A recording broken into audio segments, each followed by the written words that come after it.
هقول لك ليه. احنا رفعنا البص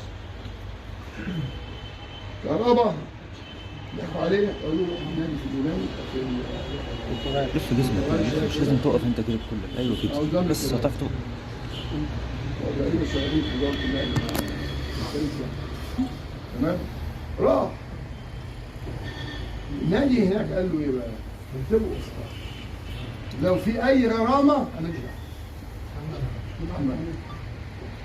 فاحنا خدنا القضيه. امير مرتضى احمد طبعا هم في القانون ممكن وبيتكلموا انجليزي احسن مني طبعا كتير يعني. انا بتكلم وتابعوا القضيه وصدر حكم نهائي وبات. كهرباء يدفع 2,650,000 دولار بالفوائد. راح عمرو جنايني بتاع البنك، هو صديقه مين؟ الاستاذ اللي هو طيب هو اخو اسامه كان معايا في المره في المعراض شويه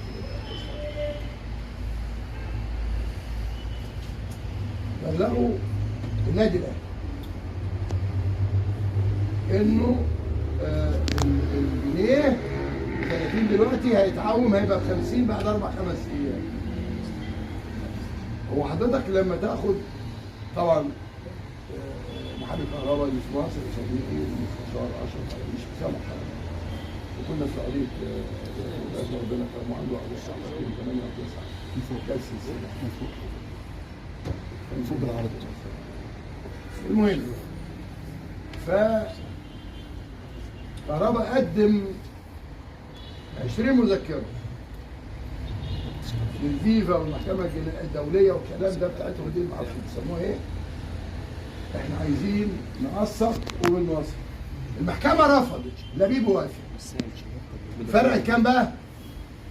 اضرب الفرق لو هم ال 50 الدولار ب 50 تاخده بالدولار. ليه؟ هو انت بتدفع الجروس بايه؟ بالدولار. الباشا الجروس طبعا يعني مدرب كويس بس تعب. هو واقف طول ما هو واقف بيشتغل في روحه ما اعرفش ايه بيعضله كده حاجه مش طبيعيه يعني. تبديله بالدولار واللعيبه الاجانب والمسلوسي كل حاجه جايبينه كل ده بالدولار. طب انت عشان بقى تدفع لهم راتبهم تضطر تروح تشتري دولار بكام؟ ب 50. ما انت لو كنت خدت منه الدولار ساعتها ب 30 كان يساوي 30 كان ساعتها هو كان خدهم 50 كان فرق 130 مليون. هو خد 70 بالتقسيط. خدوا بقى المصيبه.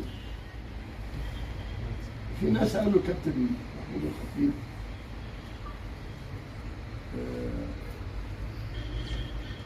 منقصر. فبيقول لي ازاي ده المحكمه رفضت؟ قال له طب لا راحوا رجعوا مع لبيب الشله. انا اللي اثبت فرق خطيب قالوا ده موافقين بالتقسيط. فقعد برضه من الموجودين قال لك ده باين عليه وهمي. طب روح قول لهم بقى هندفع بالمصري. راحوا ورجع قال لك يا كابتن محمود ده موافقين. دفعوا 30 مليون مصري والباقي بالتقسيط. وكان في شيكات الواد ما دفعهاش. هي دي العزبه يا دوله، هي دي العزبه يا دوله. ده في موضوع واحد